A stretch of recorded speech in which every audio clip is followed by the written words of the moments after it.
नमस्कार विद्यार्थी मित्रांनो, आजच्या तासिकेला आपण 2 ते 10 टेबल स्क्वेअर नोटबुकमध्ये बॉक्सच्या वहीमध्ये कसं लिहितात याची माहिती आपण समजून घेतोय.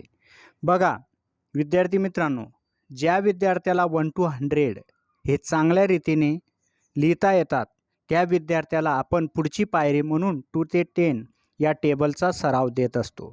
याच्यामध्ये पहिली लाईन 1 2 3 4 5 6 7 8 9 10 जे कितव्या नंबरला हा टेबल येतो आणि त्याचा नंबर तुम्हाला लक्षात यावा म्हणून आपण लिखाणकाम करत असतो.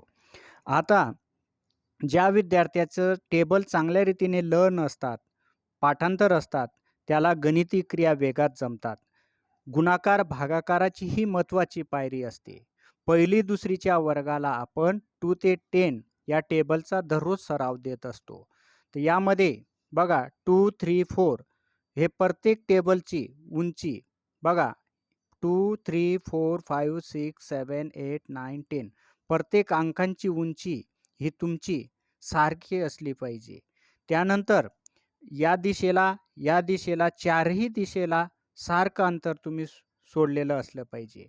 प्रत्येक विद्यार्थ्याला आपण जी दिनांक असेल, जो तारीख असेल, त्या तारखेचा तोच टेबल, तोच पाढा आपण विद्यार्थ्याला पाठ करण्यासाठी देत असतो.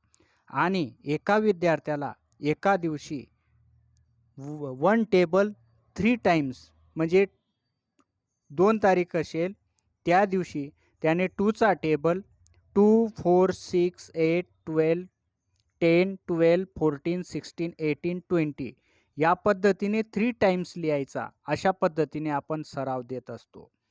तर बघा 2 पासून सुरू केल्यानंतर तुम्ही 100 पर्यंत म्हणजे 2 ते 10 या टेबलचा सराव पहिली ते दुसरीच्या वर्गासाठी दररोज डेली वर्क म्हणून लिहिणं अपेक्षित आहे.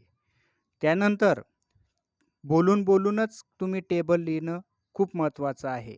आणि जी खालची जागा उरलेली आहेत 1 2 3 4 या 4 लाईनिंगमध्ये 1 to 0 पर्यंत 1 2 3 4 5 6 7 8 9 आणि 0 या 10 डिजिटचा तुम्ही दररोज सराव करायचा आहे.